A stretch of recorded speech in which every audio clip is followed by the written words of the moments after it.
Oke, salam budi luhur ya. Kembali lagi di mata kuliah Technopreneurship pada pertemuan kedua pada hari ini. Kita akan membahas struktur pasar modal Indonesia. Jadi kita sebelum masuk ke materi lain, kita akan fokus belajar dulu apa itu pasar modal. Selain itu sejarah pasar modal juga. Oke, kalau pasar modal dalam tatanan sistem keuangan, jadi kita sudah tahu sesuai namanya kalau pasar modal itu yang berfungsi sebagai penghimpun dana, ya, penghimpun dana di masyarakat bagi perusahaan untuk mengembangkan perusahaannya, gitu. Nah, sistem keuangan Indonesia di sini Forum Koordinasi Stabilitas Sistem Keuangan ya berdasarkan Undang-Undang RI Nomor 21 Tahun 2011 tentang OJK terdiri dari Menteri Keuangan, ada Gubernur BI ya, yaitu ada Ketua Dewan Komisioner LPS serta Ketua Dewan Komisioner OJK. Jadi 4 lembaga atau 4 orang inilah yang mengatur stabilitas sistem keuangan di Indonesia. Nah, manfaat keberadaan pasar modal, kita sudah tahu fungsi pasar modal itu mempunyai 7 manfaat. Yang pertama, sebagai wahana investasi, keterbukaan dan profesionalisme, sumber pembiayaan, juga berfungsi sebagai good corporate governance. Selain itu juga membuka lapangan kerja, memajukan ekonomi nasional, dan sebagai penyimpan kepemilikan, yaitu dalam bentuk saham nantinya.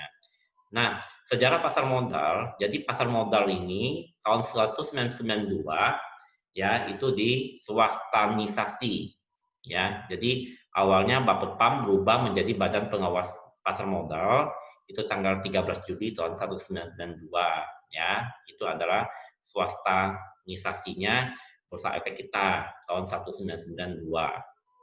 Nah, struktur pasar modal Indonesia di sini ada banyak yang terlibat ya, yang pasti yang paling atas ya, yang mengatur di situ ada Otoritas Jasa Keuangan ya, di bawahnya ada Bursa Efek Indonesia, ada lembaga clearing dan penjamin ya, yang disebut KPEI ya, yang biasa orang sebut juga KP, ada juga lembaga penyimpanan dan penyelesaian atau Kustodian Central Efek Indonesia atau biasa disebut KASEI. Nah, eh, Otoritas Jasa Keuangan ya ini sesuai dengan tahun 2011 bahwa mengatur tentang banking dan non banking, termasuk juga di non banking itu ada capital market yaitu pasar modal ya, Indonesia Stock Exchange.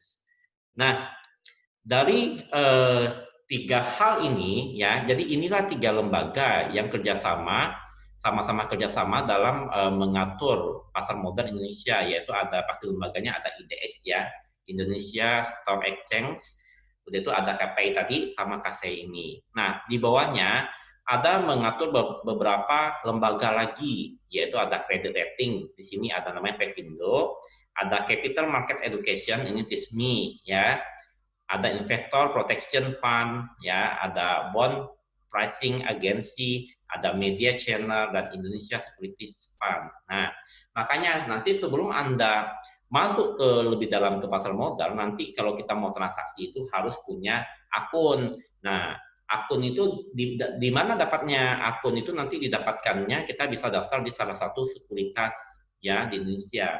Sekuritas yang ada di Indonesia yang terdaftar kurang lebih ada sekitar 120 sekuritas.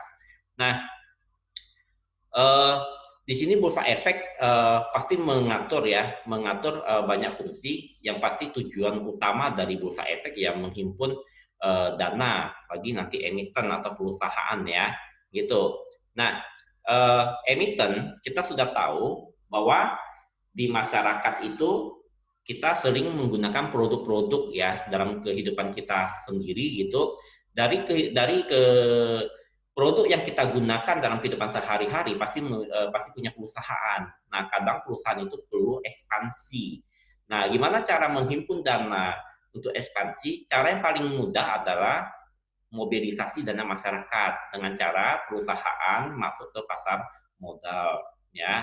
Ini contohnya di depan itu ilustrasi ya, suatu perusahaan ingin mengembangkan usahanya ya, caranya adalah menghimpun dana masyarakat untuk masuk ke pasar modal ya untuk supaya membeli nanti saham perusahaan tersebut.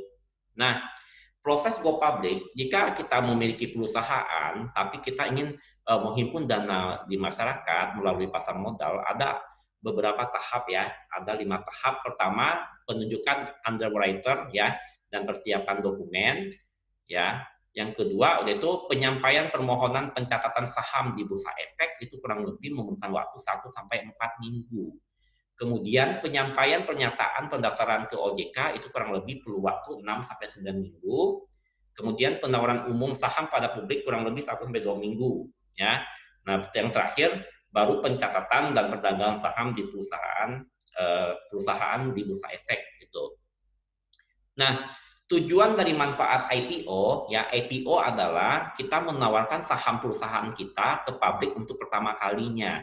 Tujuannya adalah pertama adalah perluasan usaha, kemudian memperbaiki atau mengoptimalisasi struktur keuangan dan pemodalan, menimbulkan rasa kepemilikan ya. Contohnya kita sering minum kopi merek A. Nah, bagaimana caranya supaya kita memiliki perusahaan A? Maka cara yang paling simpel adalah kita membeli saham perusahaan A gitu loh, kopi yang bermerek A tadi gitu loh.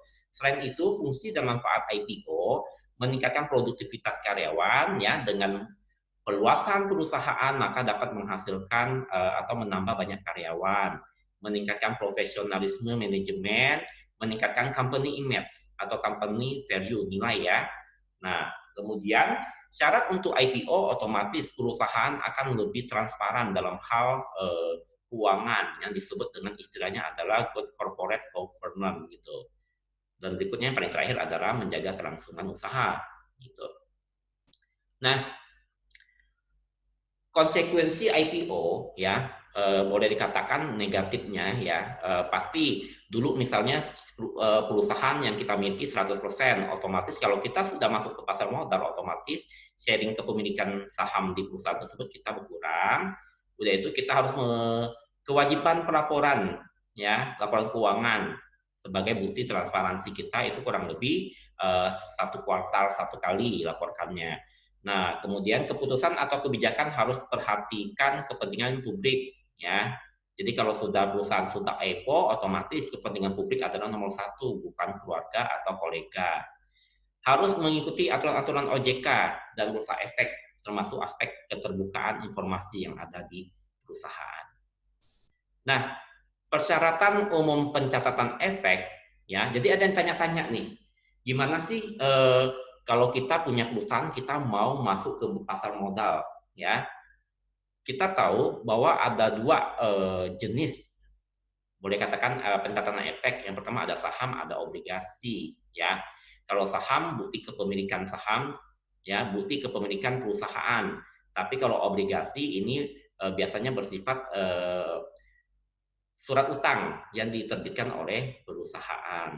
Nah, persyaratan kalau kita mau masuk ke Bursa Efek pertama pasti harus punya badan hukum PT dulu, perseroan terbatas. Nah, di sini ada laporan keuangan harus diaudit, kurang lebih auditnya 3 tahun ya, dan Anda bisa baca ya di bawahnya lagi ya aturan-aturannya jika ingin go public IPO. Nah, ini saya next ya, Anda bisa ini baca. Oke. Nah, ada di sini juga Biro Administrasi Efek namanya BAE ya, gitu. Jadi di sini adalah berfungsi sebagai penyetoran modal awal gitu. Ya, ada bank kustodian istilahnya ya. Di pasar modal tuh banyak istilah, makanya Anda harus pahami satu persatu ya, gitu. Nah, yang dapat bertindak sebagai bank kustodian ada 3, yaitu lembaga penyimpanan dan penyelesaian LPPE ya, yang disebut KASEI yang di awal tadi. Berikutnya ada perusahaan efek ya. Udah itu ada bank umum yang memiliki izin sebagai bank kustodian ya. Jadi ini 3 lembaga yang sebagai bank kustodian. Ada istilah namanya wali amanat di pasar modal itu, yaitu pihak yang mewakili kepentingan pemegang efek bersifat utang ya. Biasanya ini wali amanat ini biasanya berupa obligasi ya, gitu. Nah, ada namanya peringkat efek. Jadi setiap perusahaan ya yang sudah IPO yang ada di pasar modal, apabila dia mengeluarkan sebuah obligasi, biasanya ada pemeringkat efek dari tadi yang disebut dengan Pevindo tadi ya.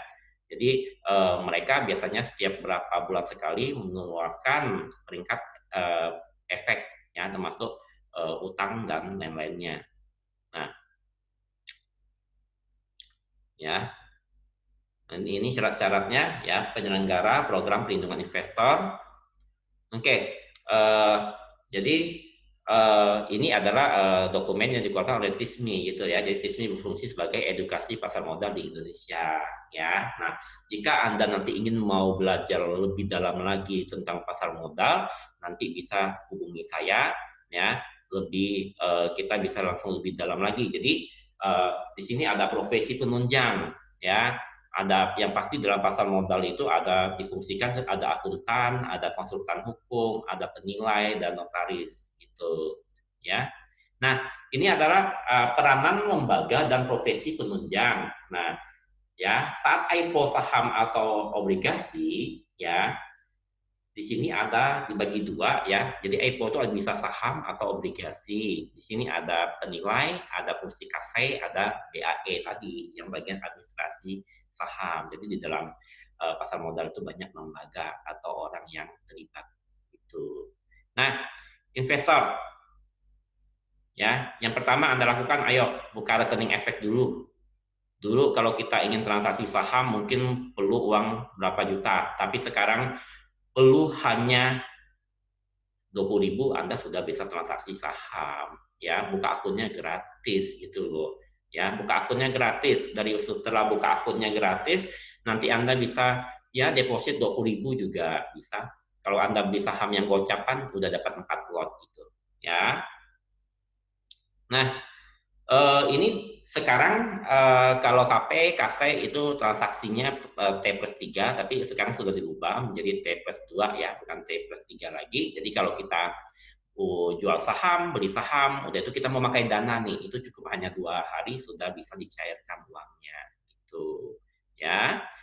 Nah, ini cara menjadi investor tadi sudah saya jelaskan. Pertama adalah kita buka rekening efek dulu ya, nanti bisa hubungi saya langsung gitu ya.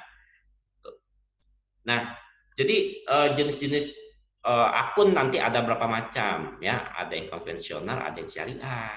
Jadi Anda jangan takut gitu loh ya. Jadi investasi di pasar modal itu sudah didapat pengakuan dari MUI ya. Jadi kalau Anda kira-kira aman nggak ya? Ya Anda nanti bisa pilih akun yang syariah ya itu. Oke, next ini adalah perjalanan pasar modal syariah. Next ya, nanti Anda baca di PowerPoint-nya biar lebih detail. Oke, terima kasih ya. Kalau ada yang kurang jelas nanti bisa langsung tanya ke saya.